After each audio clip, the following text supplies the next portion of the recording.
السلام علیکم ورحمۃ اللہ۔ بسم اللہ الرحمن الرحیم۔ قربانی کے سلسلے میں بعض لوگوں کے ذہن میں یہ بات پیدا ہوتی ہے کہ قربانی میں جانوروں کے ذبح کرنے میں فضول رقم ضائع ہوتی ہے۔ اگر ان جانوروں کی قیمت غریبوں میں تقسیم کر دی جائے تو زیادہ فائدہ ہوتا ہے۔ اس سلسلے میں پہلی بات یہ ہے کہ اللہ کی شریعت میں کسی کو اختیار نہیں کہ رد و بدل کرے۔ قربانی بھی ایک مستقل عبادت ہے، جیسے نماز، روزہ، حج، زکوٰۃ مستقل الگ الگ عبادت ہے۔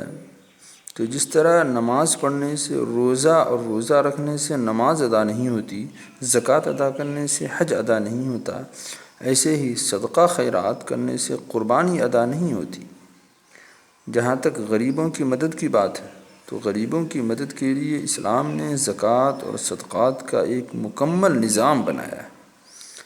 اس سے غریبوں کی مدد کی جائے گی، نہ کہ قربانی چھوڑ کر ان قربانی کے جانوروں کی قیمت سے۔ جو لوگ قربانی کی رقم سے غریبوں کی مدد کی بات کرتے ہیں، ان کے ذہن میں اس طرح کی بات اس لیے پیدا ہوتی ہے کہ انہوں نے قربانی کا مقصد گوشت کھانا سمجھا ہے۔ اگر صرف گوشت کھانے کے لیے قربانی مشروع ہوتی تو ہر شخص کو ایک سے زائد قربانی کی اجازت نہ ہوتی، کیونکہ ایک سے زائد کھانے کے کام میں نہیں آ سکتا۔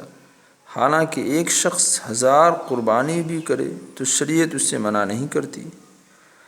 ہم اور آپ یہ جانتے ہیں کہ مکہ معظمہ میں حج کے موقع پر صرف ایک جگہ میں ہزاروں لاکھوں جانیں اللہ کے نام پر قربان کی جاتی ہیں، اور ظاہر ہے کہ اتنا زیادہ قربانی کا گوشت وہاں کھانے کے استعمال میں نہیں آ سکتا، جس سے معلوم ہوا کہ قربانی کا مقصد صرف گوشت کھانا نہیں ہے، بلکہ قربانی کی اصل روح اور مقصد اللہ کے لیے نظر ہے، جس میں اللہ کے ساتھ اظہار محبت اور سنت ابراہیمی پر عمل کرنے کے لیے اللہ کے حکم کی تعمیل کرتے ہوئے اس کے نام پر جانیں قربان کرنا ہے، اور وہ قربانی میں حاصل ہے۔ رسول اللہ صلی اللہ علیہ وسلم کے ارشادات اور تعامل، اور پھر صحابہ کرام رضی اللہ عنہم اجمعین کا تعامل بھی یہی ہے۔